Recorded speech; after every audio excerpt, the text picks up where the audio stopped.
Welcome back to the boat. It is another rainy day. Seems like that's all we're getting lately is rain. And I'm not doing a whole lot, but just wanted to show you guys something that I just picked up yesterday. My fleet of boats is always changing. You know, I sell them and buy them, and it's always changing, but I'll turn the camera around here. So yesterday I picked this up. This is a 1976, 77. Actually, it's it's a 77 model, but it was purchased in 76. And it's a Boston Whaler NewPort 17, which is the exact same hull as a Montauk, the older Montauk's 17s. The hull is actually 16 foot 7 inches long, I think it is. This boat, it's all original. I even got the original top, although it's rotted, but I have it.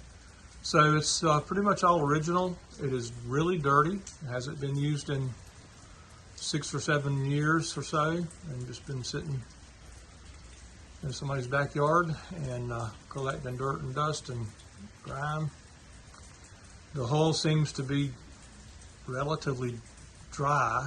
It doesn't appear to be waterlogged or anything like that. Of course, they all get some water in the foam over years of use, some worse than others, but this one seems to be relatively light. And it's got a 110 Johnson outboard on it. This is a 1989 110 outboard. It looks really clean. There's no rust or corrosion on it at all. The man told me they never really used it in salt water, and the engine looks clean. It's been sitting for a while, so I'll probably have to put a impeller in it just to be on the safe side about water pumping. The trailer is a 1991 galvanized trailer. Anyway, the difference between this boat and the Montauk is the Montauk had the center console, and it had the narrow sides here, and the NewPort, they added like a little not a liner, I guess you'd say, just like a little overlay that made it have wider gunnels there, or wider sides, which is kind of nice because it gives you somewhere where you can comfortably sit, that kind of thing. But it does make the boat slightly narrower in here.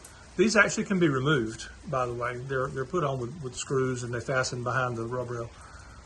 You can remove these side decks and keep this seat, flip back seat, and take out that wide side console and put a center console in, and basically you've got a Montauk. So it's the exact same hull. But these are more geared toward family use. Still a great fishing boat, but I actually kind of like it. It is a sit-down console, but it's tall enough so that you can sit down or stand up either way, and it's relatively comfortable whether you're sitting or standing. And then it's just got the little windshield up here to break the wind off, like kids sitting up here in the front. So anyway, I think it's going to clean up good. It doesn't really need much. I will have to put in new drain tubes in the transom, which is an ongoing thing with a boat. If you own a boat very long, you're going to have to replace those brass drain tubes, especially if you use them in salt water. They corrode. You have to replace them. It's just part of the normal maintenance of owning a boat.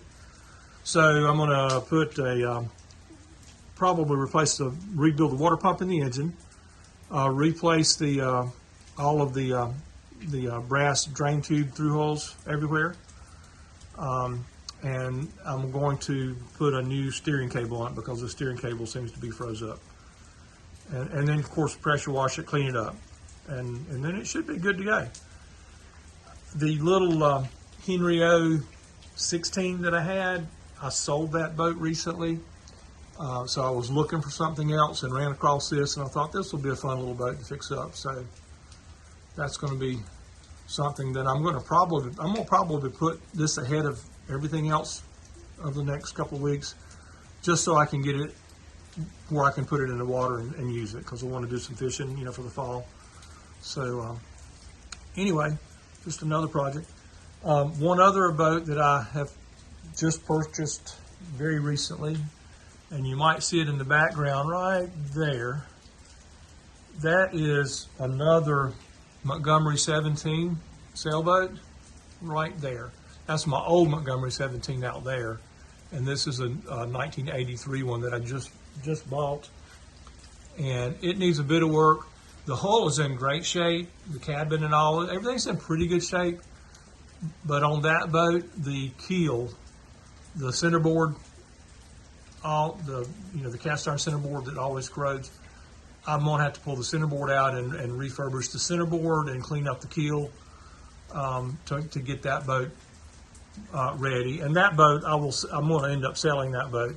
I won't be keeping that boat. I only need one, and I've already got the one I'm gonna keep. The older one is the one I'm gonna keep. So this boat will be for sale probably in the spring.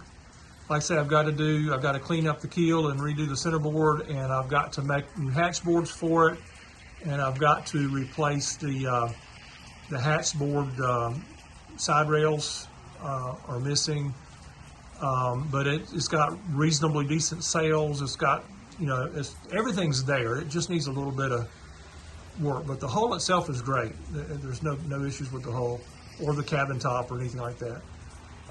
So that boat will be for sale one of these days before too long, but probably spring. I've got a lot of projects to get caught back up on. I got behind whenever I had my knee surgery, and then it's been just super crazy hot weather and rainy, nonstop rain. Like I say, it's been raining yesterday all day. It's raining all day today. I got a lot to catch up on in the next few months as the weather starts turning cooler.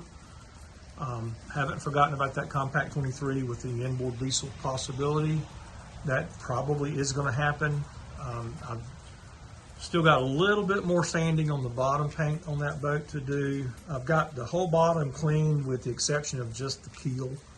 I've still got to finish the keel, and then I've got to do a little bit of fairing on the bottom where there were a handful of little tiny gel coat blisters, just in the gel coat itself, and not in the laminate.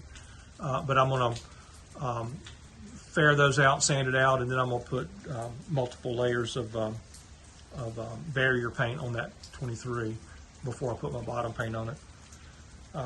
Just got to get time to do it all. Anyway, thanks for watching. Talk to you next week.